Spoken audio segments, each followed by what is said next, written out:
Right at the start of October, I made a video taking a look at some of the biggest and best upcoming stadiums, or stadia, from across the world of football.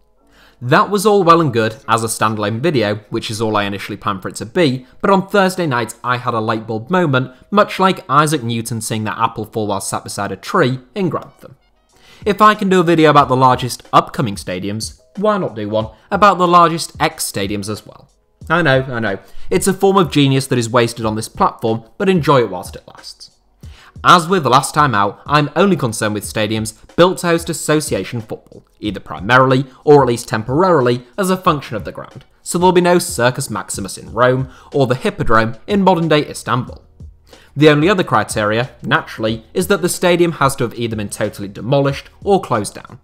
I won't be counting renovated grounds even if the renovations are extremely extensive, because it becomes very difficult to determine when something is or isn't a new ground, so only full closures or demolitions count.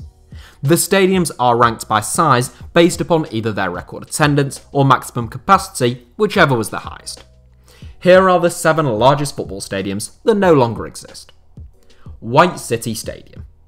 We start in Britain, the birthplace of the beautiful game, in its codified form at least, with a ground in the UK's capital city of London. If you thought that West Ham's current home ground, the London Stadium, was the largest stadium built in London to host the Olympics, then I'm afraid I have some news for you. Well, it was the biggest in terms of area, but not capacity, since that title belongs to the White City Stadium. Designed and built in the space of just 10 months for the cost of a modern-day luxury saloon, the White City Stadium was built to host the 1908 Olympics.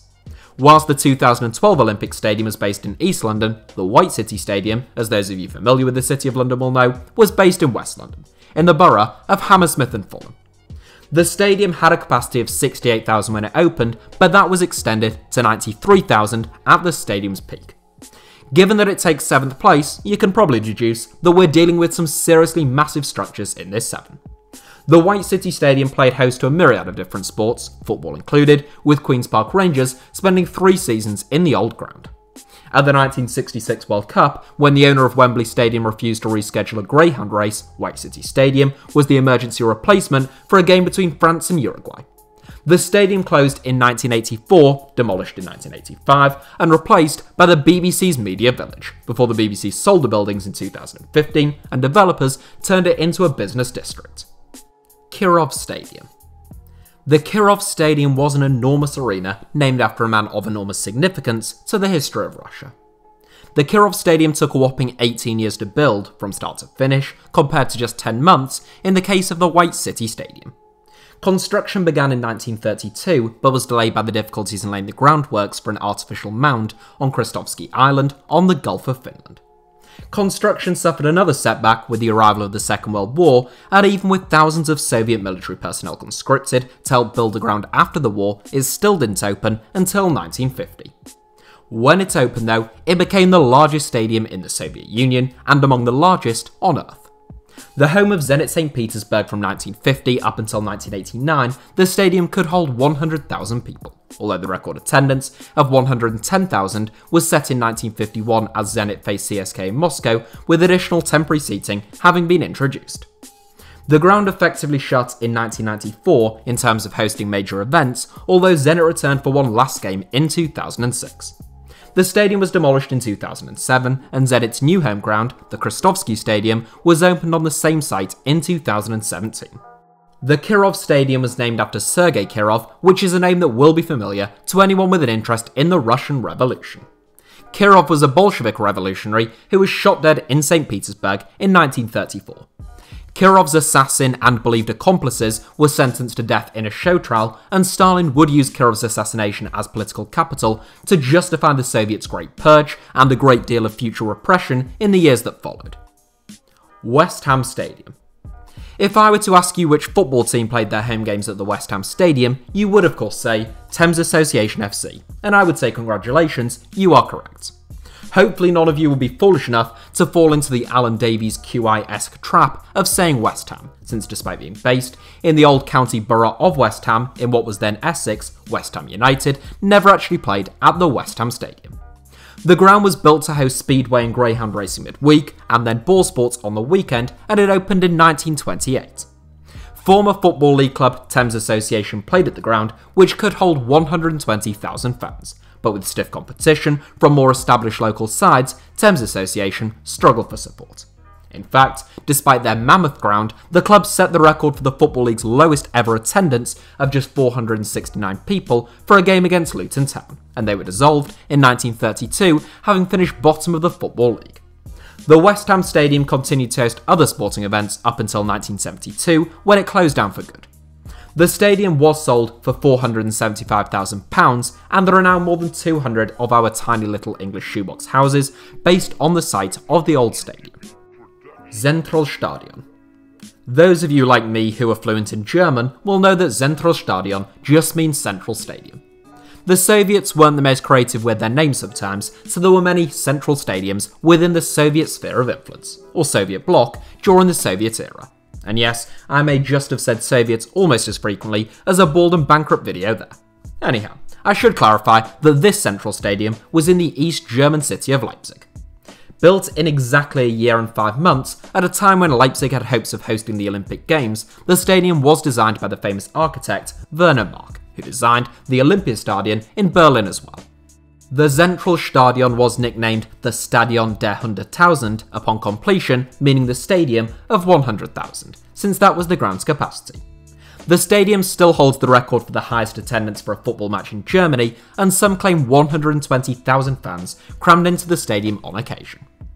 East Germany played their last game at the stadium against Austria in 1989 before German reunification, and it was permanently closed in the year 2000. The stadium was effectively demolished and subsequently replaced by the Red Bull Arena, which now serves as the home of RB Leipzig. Wembley Stadium. The most famous stadium in this 7, and quite possibly the most famous football stadium of all time, nothing quite beats the iconic Twin Towers facade of the old Wembley Stadium. Originally known as the Empire Stadium, before being named after the park in which it was situated, Wembley Stadium was built in the early 1920s at a cost of £750,000. Construction was completed on the stadium after exactly 300 days, meaning it was ready just 4 days before the 1923 FA Cup final. The stadium was designed to accommodate 125,000 fans, but in the days before all-ticket games, the stadium was overwhelmed by supporters on that day. It has been estimated that more than 300,000 fans packed into the stadium for that first FA Cup final at Wembley, with more than 60,000 outside, which would make it the highest attendance in the history of the sport. Unfortunately, there were no official ways of measuring the attendances in those days, so Wembley's official record attendance is more like 127,000, even though more than double that figure most likely stood in the stands at one stage. Wembley Stadium served as the home ground of the England national team for more than 75 years, up until the year 2000, when the stadium was closed. Demolition was completed in 2003 to make way for the new Wembley Stadium on the same site, which is significantly larger in size but not capacity, holding 90,000 fans in relative comfort. Brazilian legend Pelé once stated that Wembley is the cathedral of football. It is the capital of football, and it is the heart of football. The pitch at Wembley was also the first to be coined as Hello Turf, which has become a common phrase used to describe many grounds pitches in the years since. The Estadio da Luz.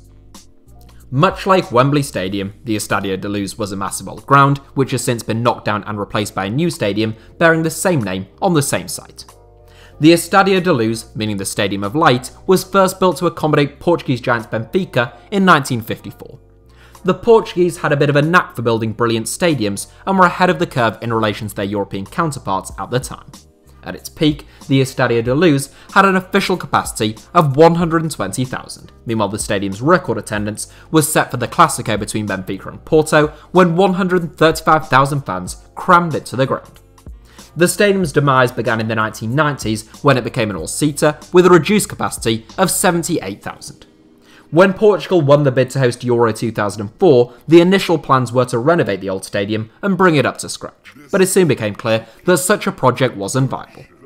Benfica played their final game at the Luz in 2003, and less than a year later, the new stadium hosted the final of Euro 2004, which Portugal lost to Greece. Strahov Stadium. The only stadium in this 7 that is still standing, the Strahov Stadium in Czechia, or the Czech Republic, was effectively closed to official events at the start of the 2000s. Opened in Prague in 1926 with the primary purpose of hosting stunning synchronized gymnastic performances, it is difficult to convey the sheer scale of the Strahov Stadium without seeing it in person. Just close your eyes and picture a large concrete football stadium with a standard size pitch. Okay, you've got that, now times it by 9, because that's how big the Strahov Stadium is. The field at the ground is large enough to accommodate 9 full-size football pitches, meanwhile the concrete stands could once be filled with 250,000 spectators, making it the largest stadium on Earth. Both the pitch and the terraces began to fall into a state of disrepair in the 1990s, and the last major event that took place there was an Ozzy Osbourne concert in 2002. A small part of the ground was renovated in 2003, with the pitch being relayed by Sparta Prague so they could use the stadium for training sessions, but no official fixtures. There has been plenty of talk about knocking the ground down and turning the area into a leisure park or an Olympic village, but it is a UNESCO Cultural Heritage Site, and right now demolition seems unlikely to arrive in the imminent future. So those are some of the largest stadiums that played host to association football from across the world that no longer exist, with many more that recorded 80,000 plus attendances just missing out. Thank you all for watching today's video as ever. Let me know your thoughts down below in the comments, make sure to give us a like if you enjoyed the video, and feel free to subscribe and turn on notifications for HITC Sevens. Oh, and you can also follow me on Twitter or Instagram, where the username is just @HITC Sevens on both.